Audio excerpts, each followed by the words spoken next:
So as you know by now, the coronavirus pandemic continues to change the course of businesses in the country. Some companies, though, are now investing in touchless biometric solutions to minimize contact at the workplace. Dennis Otieno has more on this and other stories in our business wrap. Biometric solution providers in the country are experiencing an upsurge in the demand of touchless biometric solutions as companies employ measures that will stop the spread of Covid-19. CompuLynx, a software and technology solutions company, is pushing for the adoption of these systems and more, which have so far attracted a number of banks and supermarkets in the country. Face biometrics, voice, and iris are relatively newer technologies, and I mean with face and with voice, there are yet to be international standards.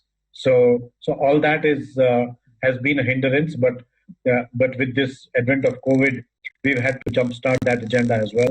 So now we are actually offering a fully fledged end-to-end biometric system that is based on face technology or on voice technology, and that will then eliminate the use of physical contact-based biometrics.